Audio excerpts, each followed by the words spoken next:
Olá 007s, olá 00setas, eu sou Otávio Ugá, este é o Super 8 e hoje o espião mais arroz de festa tá de volta em seu 24º filme, já perdi até as contas, 25º, último da série protagonizado por Daniel Craig, segundo o próprio. Mas será que essa despedida tá à altura do conjunto dessa fase do 007? Pra saber o que eu acho só tem um jeito, simbora! James Bond é um zero à esquerda duas vezes? Se o 007 tá sem tempo pra morrer, falta agenda, disciplina ou prioridade? Se ele virasse um super-herói, seria o Super Bond? Tudo isso e muito mais agora. Bond, James Bond, tá aposentado curtindo a vida através do coçamento de virilha num país paradisíaco. Porém, quando um velho amigo aparece pedindo ajuda, ele aceita participar de mais uma missão para impedir que um vilão lunático ponha em prática um plano terrível usando uma arma biomecânica de destruição em massa. Eu acho curioso como esse canal às vezes me prega certas peças com coincidências. Pois eis que no vídeo anterior, o Vale Crítica de Shang-Chi e a Lenda dos Dez Anéis, eu falei sobre personagens humanos sendo retratados de forma não humana, deixando transparecer em suas atitudes a proteção que eles têm do roteiro e a certeza de que nada de ruim vai acontecer a eles. Naquela ocasião eu condenei esse tratamento que tira os méritos dos mocinhos da artificialidade da narrativa e, por consequência, tende a corromper a emoção que a gente sente. E ora, se aqui em 007 Sem Tempo para Morrer a gente não tem algo parecido. É que James Bond e os demais agentes especiais têm posturas de fodões, se arriscam como se não tivessem apreço à própria vida e sempre que dão um salto de fé parecem contar com aquela ajudinha do roteiro para salvá-los. Ah, salto é só uma maneira de falar, tá? Pode ser literalmente um salto, um caminhar tranquilo no meio de um tiroteio sem se proteger, enfrentar vários inimigos ao mesmo tempo em vez de fugir ou se proteger, pegar granadas prestes a estourar com a mão, confiar no pleno funcionamento dos aparatos do que, entre outras coisas. Porém, de forma aparentemente incoerente ou parcial, eu gostei como os heróis são retratados aqui. Sim, aparentemente, porque o que faz o cinema ser tão especial é que nada é tão preto no branco assim. As regrinhas e convenções são super válidas e na maior parte das vezes a gente pode analisar os filmes usando elas.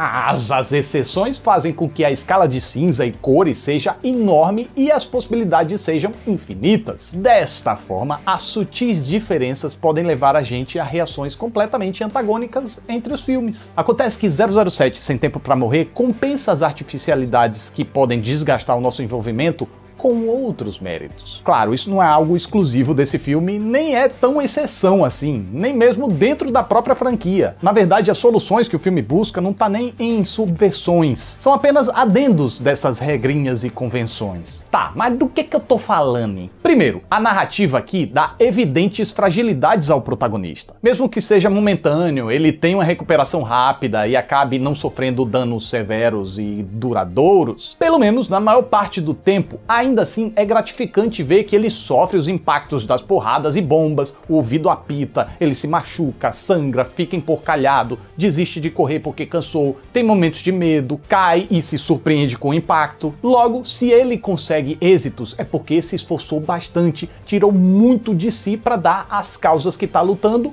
e não por meras facilitações do roteiro. Segundo, mesmo que possa acontecer algo drástico com o James Bond pelo fato de já ter sido anunciado que este seria o último filme do Daniel Craig, e com isso a série poderia se encerrar também, precisando ser mais uma vez rebootada com outro ator, pelo menos ao longo do desenvolvimento a gente sabe que nada vai acontecer com ele. No entanto, para sustentar a tensão de pé, o filme coloca em risco outras pessoas com quem a gente poderia se importar, ou porque a franquia fez a gente simpatizar diretamente, ou porque a gente simpatiza com o James e de tabela a gente tem apreço por quem ele tem apreço. E assim a gente teme pela integridade física dessas pessoas e lamenta quando algo triste acontece com elas. E terceiro, apesar dos exageros característicos da série, a direção tenta retratar os feitos dos mocinhos de forma que eles impressionem, mas também sem perderem a plausibilidade. Com pancadas brutas, tiroteios, explosões e proezas com um resultado palpável alcançado através de muitos efeitos práticos. Ou seja, seja, aqueles realizados no próprio set de gravação. E assim, a direção e sua equipe seguem suando cena após cena para deixar muito crível todo o esforço dos heróis até culminar num plano que expõe todo o desafio perigoso que vem junto com o codinome 007. Por mais que o James Bond tenha uma mira exemplar e os inimigos nem tanto, a cautela para avançar e o sufoco que ele precisa passar nesse processo ficam muito bem transmitidos através do longo plano sem cortes aparentes de folegar o Tírago, um momento que até me parece ter sido inspirado pelo plano sequência da escadaria do filme Atômica, que é uma das coisas mais Felomenilsons que eu lembro de ter visto nos últimos anos. Aqui não chega a tanto, mas sem dúvida é utilíssimo para dar a emoção que a gente precisava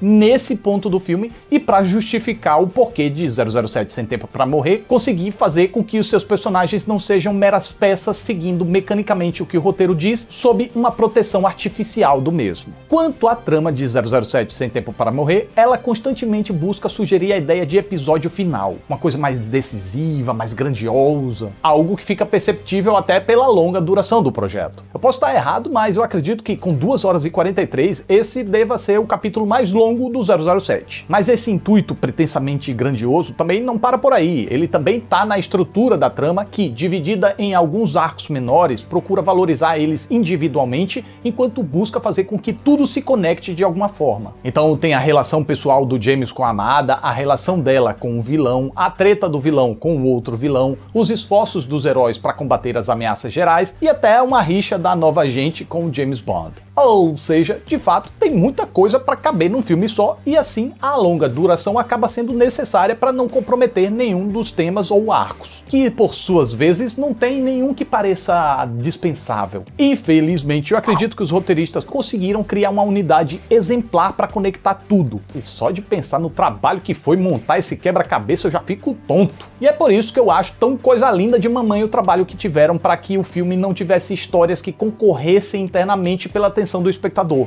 Pelo contrário, ainda que de forma sinuosa, o roteiro consegue desenvolver personagens e relações com um exímio comprometimento de todo o elenco, vale dizer, enquanto mantém tudo agregando para o filme seguir numa única e positiva direção. Agora, se eu não acho que o enredo de 007 Sem Tempo para Morrer seja perfeito, é porque, por causa das próprias escolhas, ele acaba não sendo tão aprazível, tão entretenimento quanto um filme exagerado de um super espião icônico poderia ser. Mas vamos com calma para vocês não me entenderem mal. Não tô dizendo que eu achei a história desse filme chata ou ruim ou qualquer coisa tão negativa dessa forma, tá? Tá muito longe disso. O filme tá cheio de sequências tops, emocionantes, envolventes, empolgantes, e quando sobe a trilha sonora com variações da música tema, excelentemente bem encaixadas para não cansar e nem fazer falta, é coisa para realmente alucinar os nossos sentidos.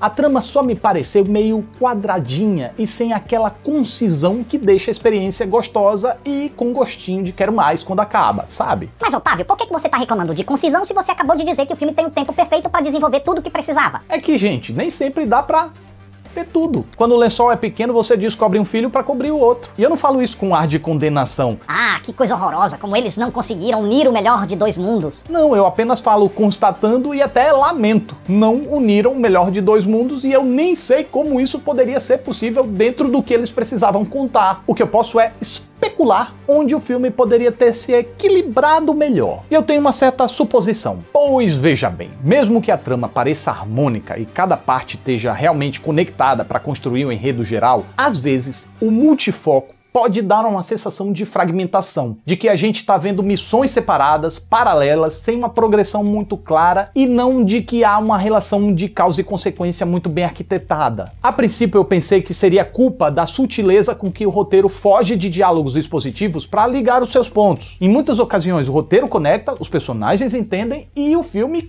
crê que a gente está entendendo também. Só que aí eu pensei, bom, isso deixaria o filme positivo, não deveria deixar ele quadrado. E realmente, não deixa. Para mim, isso deixa sim o filme elegante e, de fato, melhor. Então, onde eu acredito que tenha de fato nascido esse ruído é que o filme parece sentir falta de uma maior presença do antagonista. Não necessariamente uma presença física, mas psicologicamente mesmo. Pois às vezes parece que o James Bond e sua turma estão lutando contra tanta gente que não parecem estar lutando contra ninguém especificamente. O que dá ao filme uma sensação de estar enxugando gelo, porque os personagens não parecem estar chegando a lugar algum. Eles estão, mas mas nem sempre isso flui muito bem, pela falta de uma representação mais clara do outro lado, o do antagonismo. Então, quando finalmente o vilão se faz presente, ele não tem presença. A gente já pôde conferir nos melhores capítulos de 007, os filmes acabam sendo tão interessantes quanto os vilões conseguem ser, e o vilão de Rami Malek é muito desinteressante. Ele é discreto, ok, mas esse não é o problema, não precisa de histrionismos ou peculiaridades características,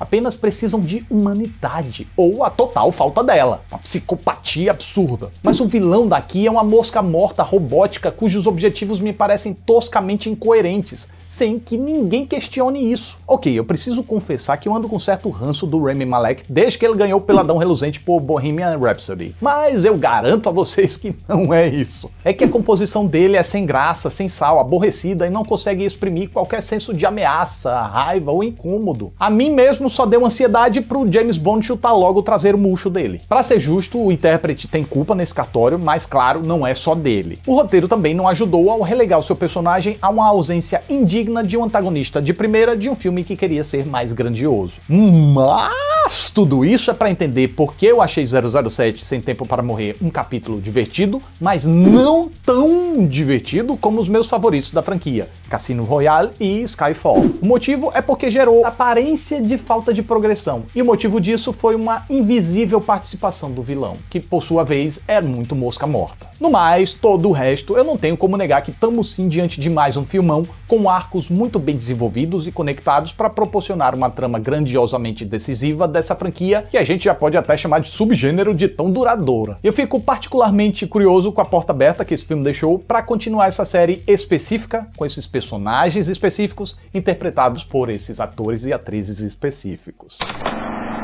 E essa é a minha reação enquanto assisti ao filme. Então é isso, mais um Super 8 tá chegando ao final. Eu fico muito grato pela atenção de vocês. Muito obrigado, até a próxima.